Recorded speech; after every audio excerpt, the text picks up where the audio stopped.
Hey guys, welcome to an episode of Michigan Fishing. I'm just going to do a rod and reel video. I don't have the camera, I got the iPad, so the quality might be pretty bad or somewhat.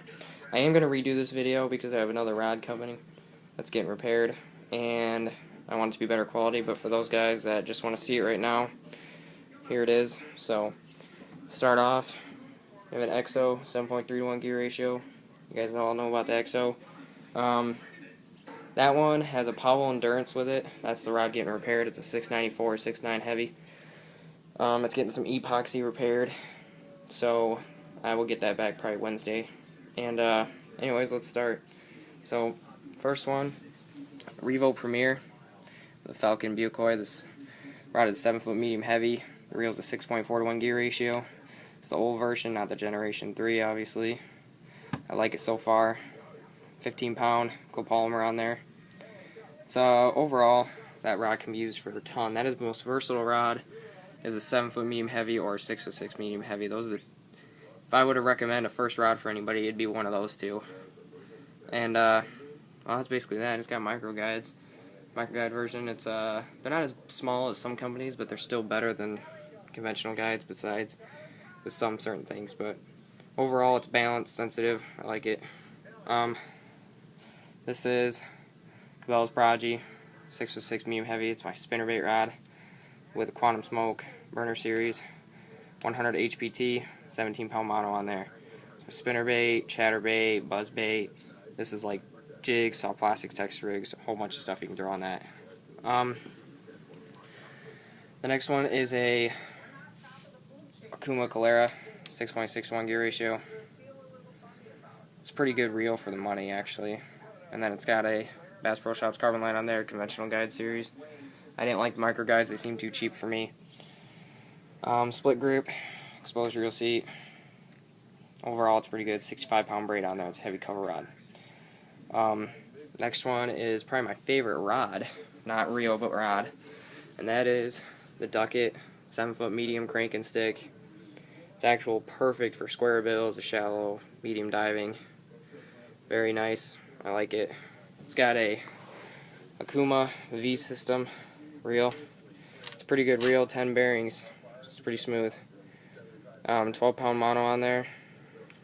I use this for floating jerk baits too, and topwater poppers.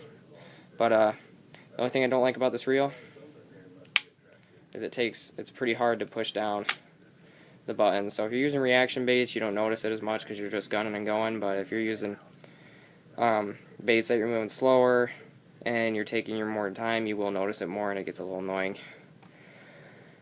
Centrifugal braking system. Sorry, drag right there. It's pretty good overall. I like it. It's not super light, but it's not heavy like some reels. It's a Okuma V system. Okuma has very good reels for the money. That I will say about Okuma. I might even switch over to Okuma just because they have good reels for the money. And the next one is my least favorite bait caster, but it is a very powerful rod. It's a Skeet football jig with big worm 7.2. It doesn't say the power on it. My guess would be a medium heavy. Pretty good. Or SX on here, 6.4 to 1 gear ratio. This has a, I forgot to tell you what the gear ratio was on here. If I can find it. I just got it a couple weeks ago, so I don't really remember it.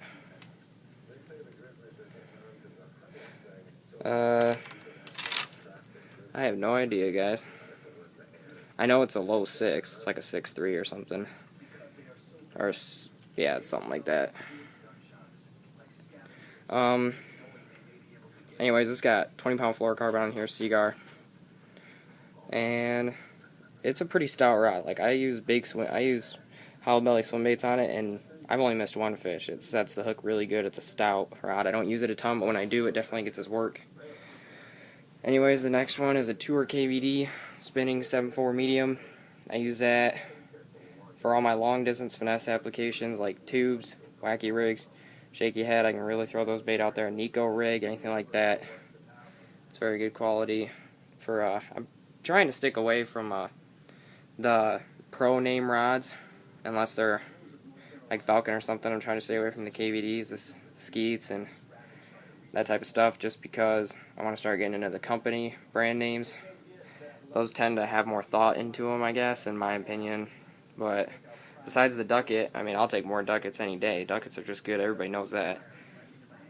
Anyways, the reel that's on here is a Pflueger, or P Pflueger, however you like to say it. President XT. It's better than the President. I do have a President that is up north. I have like 3 or 4 more rods up north, so this isn't even all of them. The next one, all you Shimano guys are going to like, Shimano Calaras, 7-foot medium light. It's my drop shot rod. Not the newer version, the older version, with a Shimano Sedona. That is a great overall combo if you don't want to break the bank. It's pretty good. 7-pound fluorocarbon on there. Sunline FC Sniper. I like a Sunline and Seaguar. It's a good overall combo, especially as a drop shot. My weight broke off of there, and I got to put a new hook on there, so I'm just going to redo all that. And then the last rod is probably my least favorite. It's a Berkley Lightning rod. It's a 6-foot medium light. I use it for skipping docks with light plastics. Caught some big fish on there. It's got 8-pound fluorocarbon on there. I personally not a big fan of it, but when I do use it, I've caught some big fish on it. I basically just use it for skipping light plastics that you can't skip on a bait caster. And then, yeah, that's basically it, guys. I gotta try to find the gear ratio on this reel right here real quick. Oh, it's a 6.2 to 1. Okay, so I was right, it's a 6.2 to 1. So 6.4, 7 high speed, 6.6, 6.2, 6.4, and then the spinnings are like 5s, 5.2, something like that. I think they're all the same. So, and then of course, with my EXO, like I said, my Powell Endurance, I'm probably going to redo this video in a couple weeks and delete this one, but just for you guys that want to see it, that's what would be on there. That I use for like swim jigs, pitching, anything up close, personal, and it's heavy cover, so that's what I use that for. It's got like 15-pound fluorocarbon on it. So, anyways, guys, that is the rod and reel arsenal so far. Stay tuned for more episodes of Michigan Fishing. I'll redo this video, but for now, this is it. So, thanks, guys.